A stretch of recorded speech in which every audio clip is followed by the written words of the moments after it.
अस्सलाम वालेकुम वरहमतुल्लाह। कुछ इम्पोर्टेंट पॉइंट्स मैं आपको बोलूँगा।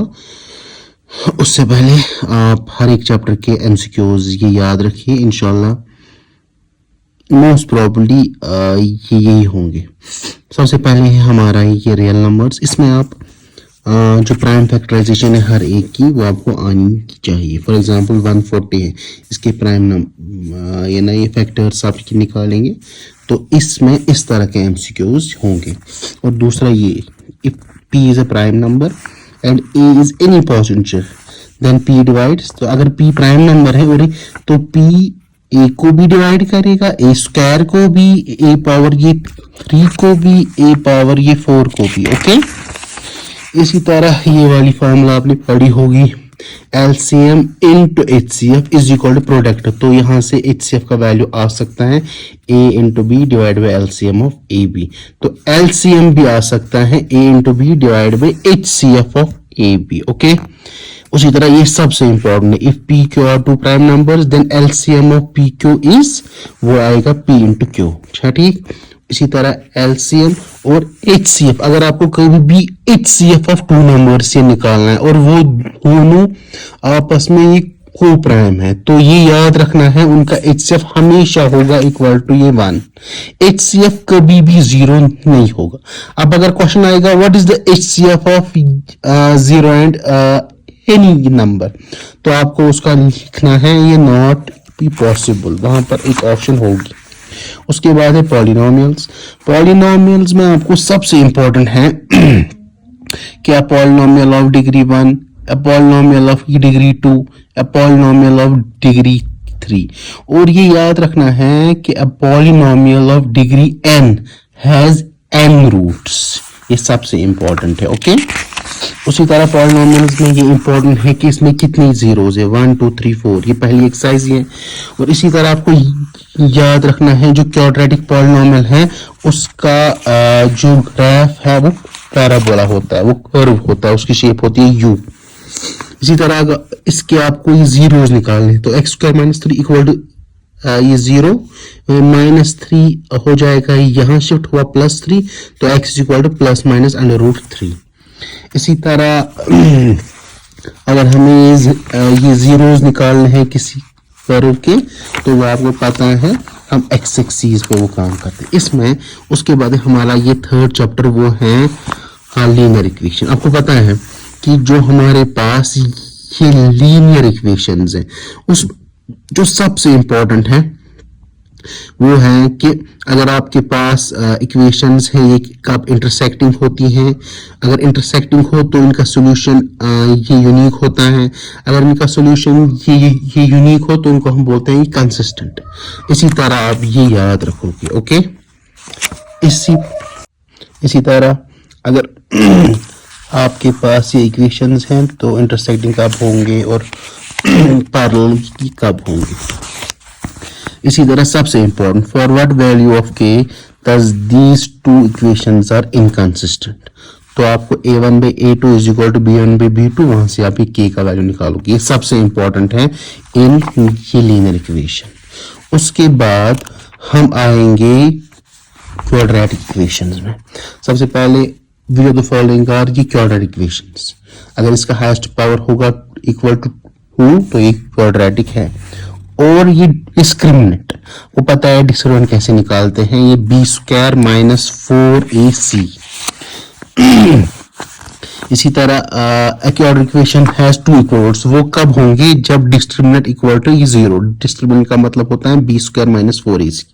और इसके दो डिस्टिंक्ट कब होंगे ये रूट्स, जब ये जो डिस्क्रिमिनेंट है वो ग्रेटर देन ये 0 होगा।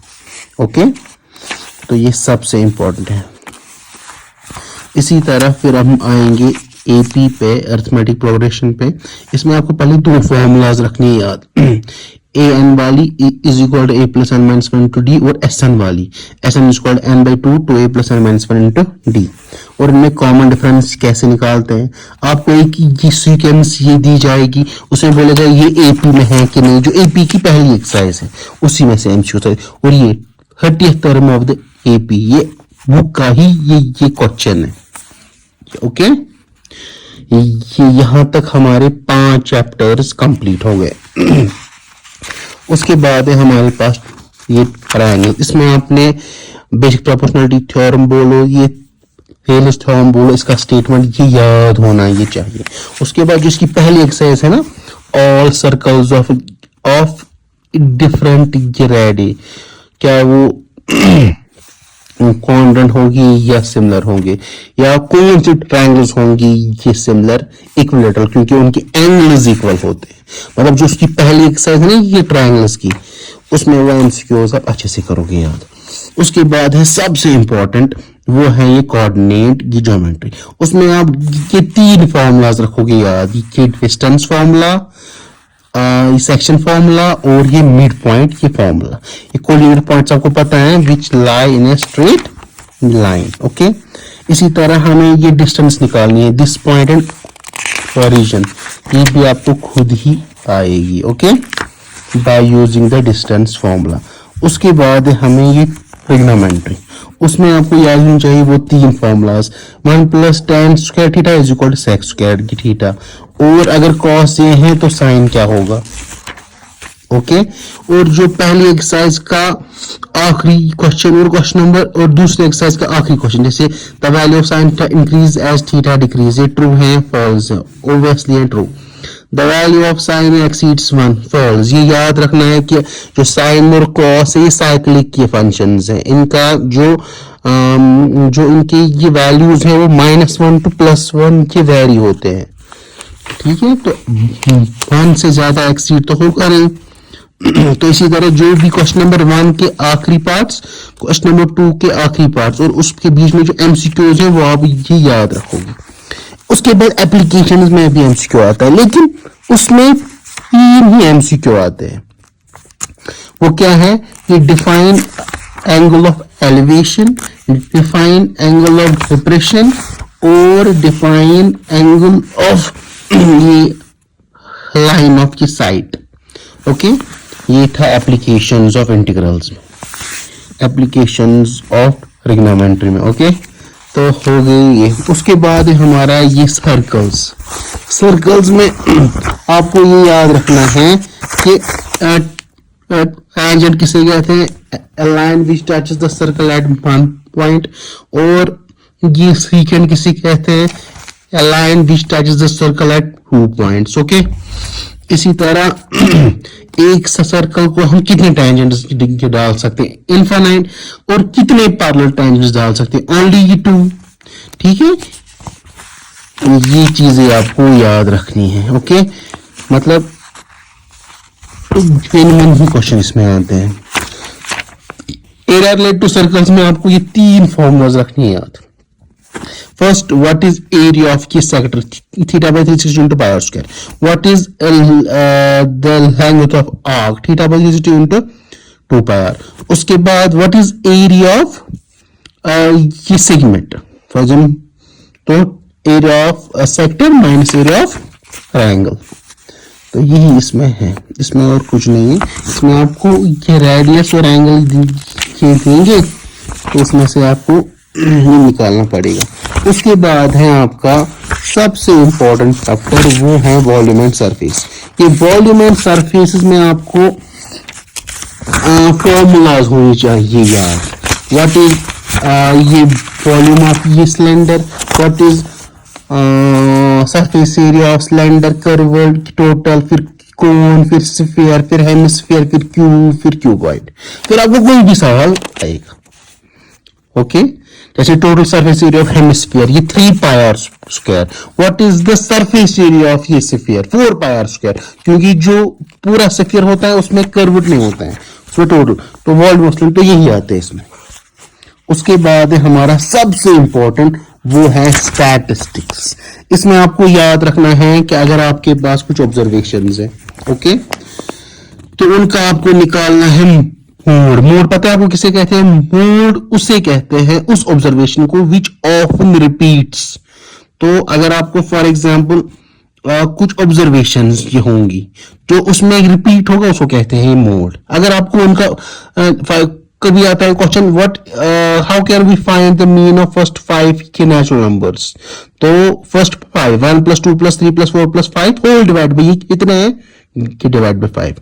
उसके बाद है ये मीडियन, अगर ऑब्जर्वेशंस का मीडियन निकालना है ना, तो उनका जो बीच वाला ये है ये ऑब्जर्वेशन, तो वो उसका ये मीडियन है। जैसे 1 2 3 4 5 6 7, इसका अगर हमें ये मीडियन निकालना है तो इसका मीडियन आएगा ये 7, क्योंकि it lies at the centre and ये सारे ऑर्डर में है, या असेंडिंग या डिसेंडिंग। और इसमें एक फॉर्मूला आप ये याद रखोगे, वो मैंने यहाँ पर ये लिखी है, इसको आप नोट डाउन करो।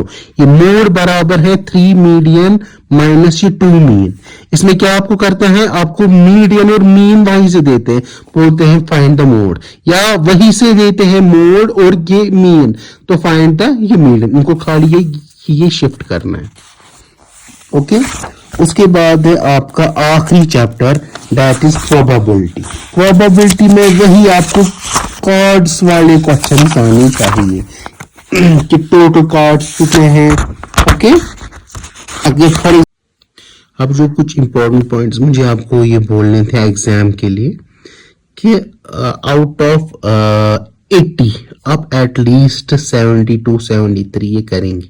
उसमें प्रोबेबिलिटी ये ज्यादा होते हैं 68 के लाने में, क्योंकि आपको 68 आने की चाहिए to get the full marks. Okay और जितने आपको मार्क्स आएंगे उतने ही आपको ऐड भी होंगे। ओके आपको फॉर एग्जांपल 68 आएंगे, 69 आएंगे, 70, तो आपको फुल मार्क्स आएंगे। तो जितने कम उतने ही परसेंट आपको ऐड भी होंगे। ये दूसरी इंपॉर्टेंट ये चीज कि आपको जो टाइम है ये 3 घंटे का, या इसमें आपको कम भी हो सकता है ये टाइम, क्योंकि इन्होंने आपको टाइम की है ना 15% रिलैक्सेशन दी है, उसका आप ये खास की ख्याल रखेंगे।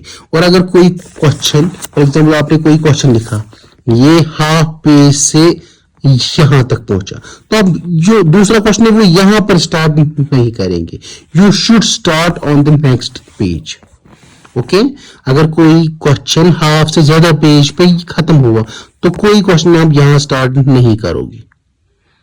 ओके और कोशिश कर रहे हैं आपको 72 73 तक आप ये करेंगे। ठीक चलिए बेस्ट ऑफ लक, अस्सलाम वालेकुम।